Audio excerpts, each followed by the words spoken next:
क्या लगता है, कर लें 8 नंबर को कंप्लीट, है ना? चलिए ठीक है फिर। तो the next point which is very important in terms of number 8 is that these you will always find these people having some kind of dental issues. दांत खराब रहते हैं इनके। अब सागर जी कंफर्म करेंगे because he is number 8 year. आप mute हो सागर जी। हाँ, दांत। हाँ, स्टार्टिंग में अक्कलदार थी और मैं 10 इसमें था, 10 स्टैंडर्ड में, तो वो दांत कट गया था तो सीमेंट भरा था, फिर वो मैंने वापस किया ही नहीं, फिर वापस रूट कैनल किया। देखो जो बाकी तो ऐसा कुछ हुई नहीं। नो 8 नंबर वाले लोगों को some kind of dental issues जरूर रहेंगे। 10th क्लास में बच्चा पढ़ रहा है, उसको रूट कैनाल हो रहा है, क्या ये नॉर्मल है? उसका दांत टूट रहा है, क्या ये नॉर्मल है? नहीं, नहीं ना। सो किसी ना किसी तरह का डेंटल इशू इनको हमेशा रहता है। ठीक है, एक तो डेंटल इश्यूज रहेंगे, दूसरी चीज कोई ना कोई एक बुरी आदत इनको जरूर होगी। अब बुरी आदत क्या होती है? सिगरेट स्मोकिंग हो गई, अल्कोहल पीने की हो गई, या फिर बहुत ज्यादा चाय पी रहे हैं, बहुत ज्यादा शॉपिंग करने की आदत है, बहुत ज्यादा नेटफ्लिक्स देखने की आदत है। इस तरह की ना कोई एक एडिक्शन होती है इनको। ठीक है, वो चीज भी आपको बहुत ज्यादा मिलेगी इन लोगों में। ठीक है, ओके। तो अगर अकेला रहता तो फिर रील्स वगैरह होती है, क्या होती है? रील्स वगैरह देखना होता है, या अकेला हो तो। हाँ, मतलब कहने का मतलब है कि कुछ तो एडिक्शन होती है भाई इन लोगों को, है ना? देखो एडिक्शन का क्या होती है, वो ऐसा काम जो करने से आप अपने आप को रोक नहीं पाते हो, है ना? अब वो एडिक्शन किसी भी लेवल की और किसी भी तरह की हो सकती है ना? It can be a drug addiction also, right? तो वो आप डिसाइड करो आपको कौन से तरह की एडिक्शन है, लेकिन होती है इनको कुछ ना कुछ तो अपनी लाइफ में। ठीक है, okay. So now talking about the profession. अच्छा, एक चीज और बताती हूँ मैं आपको। ये जो लोग होते हैं ना, इनको ड्यूरिंग लाइफ टाइम अपनी कभी भी तारीफ नहीं मिलती किसी से। ये किसी के लिए कितना भी कर लें, लोग इनको अप्रिशिएट नहीं करेंगे, लेकिन आफ्टर देयर डेथ इनके पुतले बन के लोग उनकी पूजा करते हैं, फिर इनकी मूर्तियां लगती हैं फिर चौक में। आप देखिए जो प्राइम मिनिस्टर मनमोहन सिंह है, जब तक वो जिंदा थे और वो पॉलिटिक्स में थे, लोग उनको कितनी गालियां निकालते थे, ये मोनी बाबा है, ये तो मैडम जी की सुनता है, फलाना अब जब वो चले गए तो लोग कितनी तारीफ करते हैं उनकी कि he was a very good man. करते हैं कि नहीं करते हैं? उनके जाने के बाद उनकी कीमत लोगों को पता चल रही है। यार वो थे तो उन्होंने इंडिया के फाइनेंस को बहुत अच्छे से संभाला था एक बार, जब थे तो तब किसी ने तारीफ नहीं की थी, है ना? अब क्योंकि हम उनको जानते हैं, इज ए पब्लिक फिगर, तो हम उनकी एग्जाम्पल दे पा रहे हैं। ठीक है, अब हमारी खुद की लाइफ में ऐसा क्या हो रहा है हमें नहीं पता, लेकिन जब कोई इंसान नहीं रहता है तो उसकी इंपॉर्टेंस तब समझ में आती है। This is true for number 8। ठीक है, बहुत पैट्रियोटिक लोग होते हैं, बहुत जमीन से जुड़े हुए लोग होते हैं, ठीक है, और बहुत एक्सपीरियंस वाले लोग होते हैं। इंट्रोवर्ट भी बहुत मिलेंगे आपको। ठीक है, लीडरशिप अच्छी होती है। One thing which is very prominent about these people is that they manage finance very well. कोई लेडी है घर में नंबर 8 वाली, मान लो कोई घर घर की जो हेड लेडी है, she is number 8, and there is a head lady who is number 6 for example, या हु इज नंबर 4। दोनों को अपने घर में 10-10 हज़ार रुपए मिलते हैं हस्बैंड से घर का खर्चा चलाने के लिए। जो 8 नंबर वाली है ना, ये घर का राशन भी उसी 10 हज़ार में लाएगी, उसमें उसने किट्टी भी डाली होगी उसी 10 हज़ार में से, और उसमें से कुछ पैसे चोरी से ना किसी दाल वाले डब्बे में छुपा के भी रखती होगी हर महीने 100-50 रुपए, कि जब कभी जरूरत होगी तो यहाँ से निकाल के दूंगी। ऑन द अदर हैंड कोई 4 या 6 या कोई इस तरह के नंबर वाली लेडी है ना, उसको भी 10 हज़ार रुपए मिल रहे हैं। अभी 20 तारीख नहीं हुई, वो हस्बैंड को बोले कि पैसे खत्म हो गए। बोलेगा अभी तो 10 हज़ार दिए थे। बोलेगी तो क्या हो गया, घर के इतने खर्चे हैं, हो जाते हैं खर्च, अब मैं क्या करूं? ठीक है, तो कहने का मतलब ये है कि ये लोग ना पैसे को बहुत कैसे यूज करना है ऑप्टिमम लेवल तक इनको पता होता है। Very good financial managers. ठीक है, पैसे को कभी बर्बाद नहीं करेंगे। क्यों बर्बाद नहीं करेंगे, इसके पीछे लॉजिक क्या है? देखो, जो इंसान इतनी मेहनत करता है, जिसने अपनी लाइफ में इतनी हार्डशिप्स देखी हैं, आपको लगता है कि वो फालतू में चीजें खर्च करेगा? फिर नहीं करेगा ना। देखो क्या बोलते हैं, पैसे की कीमत उसको पता होती है जो मेहनत करना जानता है। जिसको बस मिल रहा है, उसको क्या पता कैसे आ रहा है पैसा, है कि नहीं? वो नहीं बचाएगा। वो बोलेगा ठीक है यार, आ रहा है, खर्च करो, मजे करो। लेकिन ये इंसान ने बहुत मेहनत की है भाई, इसको बहुत धक्के लगे हैं, इसने ज़िंदगी में बहुत कुछ देखा है, तो इसलिए ऐसे लोग कभी भी पैसा बर्बाद नहीं करते हैं। तो इसलिए अपने पैसे को बहुत अच्छे से मैनेज कर लेते हैं ये लोग, ठीक है? अब ऐसे लोगों को आप बैंक में बिठा दोगे, क्या ये अच्छा काम करेंगे? क्या ये बैंक की जॉब अच्छे से करेंगे? हाँ, because they are good financial managers. क्या ये लोग सामने वाले को अच्छी फाइनेंशियल एडवाइस देंगे?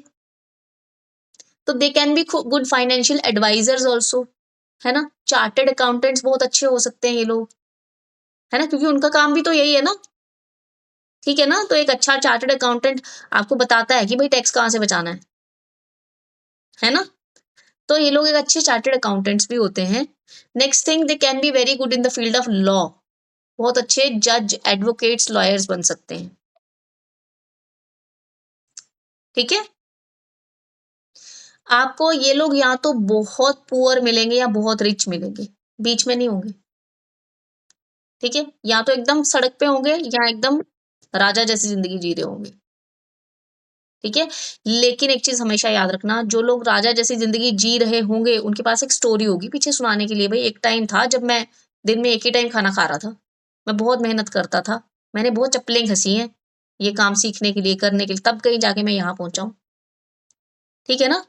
तो बहुत डाउन टू अर्थ लोग होते हैं, क्योंकि इनको जो भी मिला होता है वो बहुत मेहनत के बाद मिला होता है, तो इनको इम्पोर्टेंस पता होती है उस सक्सेस की। अब मान लीजिए एक लड़का, एक अंबानी है और एक उसका बेटा है, फॉर एग्जाम्पल, है ना? तो अंबानी को पैसे की कीमत ज्यादा पता है या उसके बेटे को ज्यादा पता है, जो कि बहुत पैम्पर्ड है?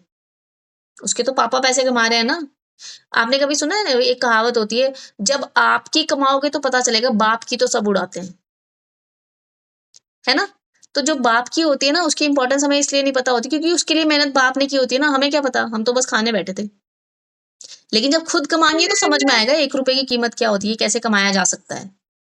सो इसलिए ये लोग जो हैं, या तो आपको राजा के लेवल के मिलेंगे, लेकिन फिर भी बहुत डाउन टू अर्थ होंगे। ये वो लोग हैं जिनके पास करोड़ों रुपए होंगे, लेकिन दिखने में एकदम सिंपल दिखेंगे आपको, है ना? क्योंकि वो उस दौर में से गुज़रे हैं, उन्होंने गरीबी देखी है, तो इसलिए उनको पता है गरीबी भी क्या होती है, ठीक है? तो बहुत घमंडी लोग नहीं मिलेंगे आपको, राइट?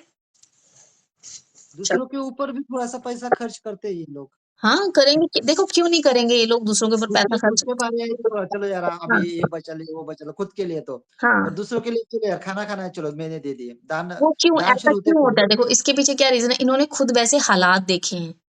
तो जब सामने वाले को ज़रूरत होती है, ये लोग रिलेट करते हैं, यार कभी मैं भी ऐसी हालत में था, मैं सोचता था शायद कोई मेरी हेल्प कर दे, तो चलो मैं इसकी कर देता हूँ, आज ये भी सेम हालात में है। इसके पीछे रीज़न ये होता है, ये सोच होती है इसके पीछे। तो इसलिए these people are very helping also in nature, ठीक है? चलिए, अगर हेल्थ की बात की जाए तो मैंने कहा सबसे पहले डेंटल इश्यूज़ तो इनको रहते हैं, ठीक है? उसके बाद लिवर से रिलेटेड प्रॉब्लम्स इनको रहेंगी, यूरिनरी इश्यूज़ रहेंगे, ठीक है? यूटीआई वगैरह जैसे इश्यूज़, ईयर से रिलेटेड, कान से रिलेटेड इश्यूज़ रहेंगे इनको, ठीक है? Epilepsy, paralysis and breathing issues, asthma वगैरह ये सब चीज़ें, ठीक है? तो इफ टॉकिंग अबाउट हेल्थ, सबसे पहले डेंटल इश्यूज़ तो इनको डेफिनिटली रहेंगे, कोई तरह की एडिक्शन ज़रूर रहेगी, epilepsy, paralysis and breathing issues रहेंगे। क्लियर है? एपिलेप्सी मीन्स एपिलेप्सी मीन्स मिर्गी, मिर्गी भी अच्छा जानते चक्कर हो ना? वगैरह। मिर्गी जानते हैं ना आप क्या होती है? हाँ, चक्कर वगैरह आना। चक्कर नहीं आता है उसमें, मैं कैसे समझाऊँ पार्किंसन आपको? उसमें पार्किंसन वॉकिंग स्टिक सेंसलेस वगैरह। हो जाता है और दांत फिट लग जाता फिट है आता है दांतों में। उसको। हाँ। हम्म। आप ना, मुझे सागर जी, मुझे नहीं पता आपकी लैंग्वेज में इसको क्या बोलते होंगे, फिट मराठी होता में। है ना जैसे चक्कर आके पड़ना और फिट्स फेस आते आता हैं, है यस, मुँह यस, से। यस, फिट्स जिनको बोलते हैं। Yes fit yes yes. हाँ, ठीक है? ओके। चलिए, तो this is all about number 8 also. आज हमने कंप्लीट कर लिया नंबर 7 एंड नंबर 8, ठीक है? तो मैम इसका करियर में क्या हो सकता है 8 नंबर या 26 नंबर में? मैंने आपको बताया ना, करियर में ये लोग they can be very good financial advisers. हाँ, ये डॉक्टर भी बहुत अच्छे हो सकते हैं, मेडिसिन में बहुत अच्छा काम करेंगे, मतलब मेडिकल फील्ड में बहुत अच्छा काम करेंगे। और क्या बताया मैंने आपको, बैंक में बहुत अच्छी जॉब कर सकते हैं, ठीक है? ओके। हाँ, कोई भी और मैनेजमेंट।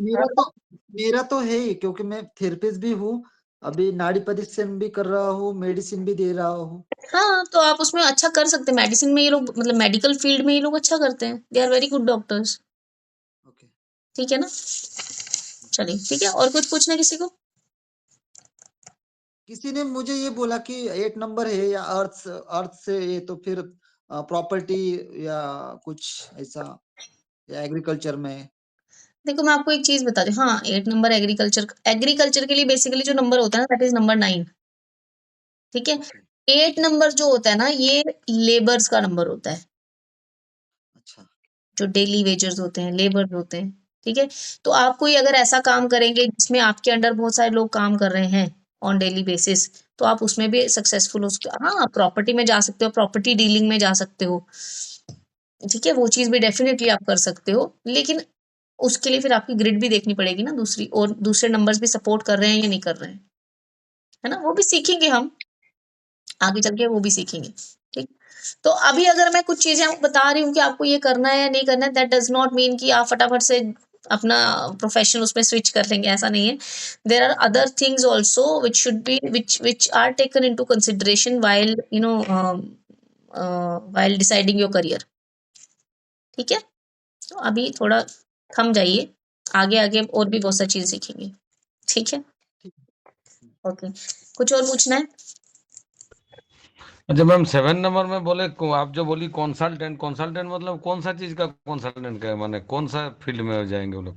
कंसल्टेंट वो किसी भी फील्ड में, कंसल्टेंट बेसिकली कंसल्टेंट का काम क्या होता है, आप उनसे सलाह लेने जा रहे हो, है ना। वो फाइनेंशियल कंसल्टेंट हो सकते हैं, ठीक है, वो एजुकेशन कंसल्टेंट हो सकते हैं, वो हेल्थ कंसल्टेंट हो सकते हैं, वो ओकल्ट कंसल्टेंट हो सकते हैं, ठीक है। कोई भी तरह के कंसल्टेंट जिसमें आपकी ग्रिड के हिसाब से आपका इंटरेस्ट है, आप उसी फील्ड में कंसल्टेशन का काम शुरू कर सकते हो, ठीक है ना, राइट। 7 नंबर का ऐसे जैसे आर्ट इस सब में है क्या, आर्ट ड्रामा इस सब में कुछ आएगा? It depends on the other numbers in the grid, लेकिन 7 का 8 वगैरह में कम ही होता है, नहीं होता है, ठीक है। अच्छा वही बात। हाँ मैम कंसल्टिंग अलग होती है और काउंसलिंग अलग होती है। हाँ, काउंसलिंग तो अलग ही होता है ना। काउंसलिंग ये है कि कोई इंसान कंफ्यूज्ड है ना, डिसाइड नहीं कर पा रहा है, तो आप उसको सलाह दे रहे हो, है ना। Okay advising. हाँ, यस, ठीक है और ना। कंसल्टिंग में क्या होता है? कंसल्टेशन कंसल्टिंग का में मतलब है कि आपके पास 2-3 फील्ड्स हैं, आप उनको बता रहे हो भाई इनमें से कुछ चूज कर लो, ठीक है। या फिर कंसल्टेशन क्या होती है, जैसे मान लो हेल्थ कंसल्टेशन है, हेल्थ कंसल्टेशन क्या होती है, मुझे हेडेक हो रही है, मैं डॉक्टर के पास गया, मैम डॉक्टर जैसे राय लेना, किसी से राय हाँ लेना। हाँ, कंसल्टेशन मतलब राय लेना किसी से कि हाँ जैसे क्या माने करूं। एडवाइसरी, किसी को एडवाइस देना है इस टाइप का कुछ माने हो जाएगा। यस यस, ठीक है जी। Okay, anything else? हाँ हाँ मैम, हम थोड़ा बाद में बात करेंगे। कौन सा टाइम आपके आपके साथ थोड़ा बात करने में अच्छा ये होगा, माने फ्री रहती है आप थोड़ा, माने 2-4 मिनट के लिए?